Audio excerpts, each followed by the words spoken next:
flet. Po zonë shumë keq, shumë keq sepse këtu ndasit gjinore ndodhen edhe këtu në emision. Po zonja Beadinës atje e djalë. E di se është muhabeti kam përshtypjen që ne femrat, që kur jemi të vogla, lindemi dhe rritemi me idenë që do bëhemi nusa. Ne vajzat, femrat në përgjithësi, që kur jemi bebe, shohim ato filmat e Disney me princesha, u martuan, jetuan të lumtur e gjitha me radhë, mbaroi filmi. Aty u shkatrui imazhi. Ka filluar tani 10 vitet e fundit, po më përpara jo, nuk ka qenë. Por Eda, do të ndalem tek realiteti i shekit, sepse kemi një shembull këtu në studio. Personi po thot, unë kam vendos mos më martu. Dhe tash pyetja ime është. Dhe unë njoh shumë vajza që kanë vendosur mos martohen. Pyetjen, të lutem. Dhe tash pyetja ime është, a është më egoizëm për shekin që ka vendos mos më martu, apo do të ishte egoizëm sikur të martohej të krijonte familje dhe pastaj prap të sillej si një burr i cili nuk dëshiron më martu. Diçka e cila është standard në shoqërinë tonë. Në shoqërinë tonë, martesa shihet si një strehës, ruajtje edhe suporti për të ardhmen, për pleqërinë.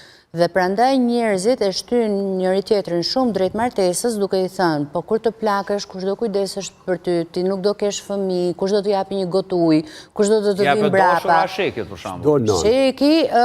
Sheki e ka të tjera lloj parametrash të jetës. Ky është bohem. Unë po flas shoqëria jonë shqiptare se si funksionon. Pra ne e shohim gjithmonë martesën dhe krijimin e familjes dhe të fëmijëve nga një kënd të vështrim totalisht egoist, duke menduar se çfarë do na gjej kur të plakemi dhe a do kemi sistem suporti. Pra më egoizëm që ka martu në këtë rast. Zonja, unë mendoj që martesa edhe ka qëllimin e pleqnisë. Edhe duhet me e pas. Sepse na gjatë rinis tonë, gjatë rinis tonë dashurohemi edhe dojmë shumë. Gjatë kohës nuk martohemi me të gjithë njerëzit që i dashurojmë. Po, fiks. Edhe martesa e ka qëllimin për të plakur bashk. Edhe duhet me e pas. Edhe mendoj që është shumë rregull nëse nisemi në martes me idenë që të plakemi bashk. Po. Edhe... Tash, nëse dikush ka vendosë mës me u martu, a është ma tepër egoizëm ajo apo kjo? Unë prapë mendoj që është egoizëm ma i madhë kur nuk martohesh se sa kur martohesh. Tani nuk e pristin nga unë këtë, por të zëm në reality show që është duke u mbajtur, naturisht me i madhi në vend, Big Brother VIP Kosova, janë dy ngjarje që naturisht dalin këto rrjete sociale. Është një djalë që krijoi 2 lidhje brenda dhe është një vajzë që e ka tash sapo ka krijuar lidhjen e dytë brenda.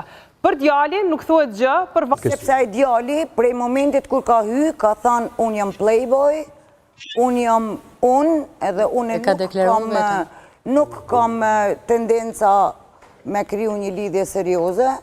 Ai po tregon që aty është për me bo një farë çka tha, një farë shprehje numrin e të dashurave, s'di se si e kishte emnin e body zdiqka. Body count. Body count. Me numru me shtu, me rrit numrin e... Ajo, kishte emnin ashtu kurse kjo vajza, po thot, unë jam femër, unë jam zonjë, dhe një zonjë nuk e ka të kishme që brenda një muaj e gjys të ndroj 2 partnera. Rita? Mendoj është prap stereotip, nisemi nga gjërat cilat jemi mësuar të shohim në shoqëri. Një grua ka të drejtë të ndrojë partnerin sa herë të doj, sa herë ti doj qefi. A gjykohet më shumë se sa gjykohet një burr, gjykohet patjetër. Unë kam folur shumë për lirinë, sidomos seksuale të grave dhe vazhdoj të flas. Nuk është ajo matës i moralit të një gruaje, nuk duhet të jetë në asnjë moment dhe nuk është në asnjë moment. Gjithkush ka të drejtë të ketë aq partner sa ka dëshirë të ketë dhe kjo nuk tregon asnjë gjë për atë. Rita, unë nuk fola për moralin, unë fola për qëndrimet.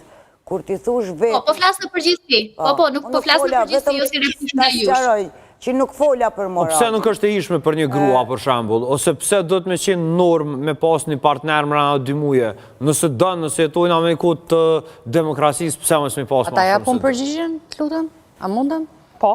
Do kishe marrë ti për grua një femër të virgjër apo një femër që ka punuar të OnlyFans? Varet cëllën e kësha dasht. Ti, personalisht. Në personalisht cëllën e kësha Nuk, dasht prap, varet. edhe Dhe këto predispozitat për me dasht ma shumë njës që ka punu në OnlyFans se një të vërgjë. Për me u dashnu, unë nuk do Me janë që nënës të shpia. Nuk po shkoj Jo, e te qoj për vetën, nuk ja qoj nanësën e kërë. Nuk po shkojmë te martesa, sepse martesa lip sigurit e partneri. Martesa është stat tjetër. Martesa është më shumë se dashuri njerëz. Nuk është martesa. Dhe që atë sigurin, ata ep një grua pëse ka qenë e moralshme, a pëse për Apo shtatë policia, apo me kontrat. Policia ta jopin atë sigurit. Nëse dikush është në gjendje me leju, unë mendoj që dashuria falet. Falet. Ajo nuk ka kalkulim. Edhe ajo i falet njerëzve, edhe masaj tjetri ta keq përdor ose nuk ta keq përdor. Ja jep, domethënë. E fal, e dhuron. Dolçen, ato fol konkretisht për Dolçen, është 31 vjeçare. Edhe ajo, nëse intimitetin e vetë e don aq shpesh me mashkuj, atëherë ajo është të kërku diçka brenda vetes. Problemi është me emocionet e saj. Ajo është të kërku gjithsesi me ju dhez një emocion. A e kërkon këta dhe burri? Rita, a e kërkon të njëjtë gjë dhe një mashkull? Absolutisht jo, nuk mendoj që është ashtu. Gratë ka nevoja seksuale njëjtë si i kanë burrat. Thjesht për burrat është e normalizuar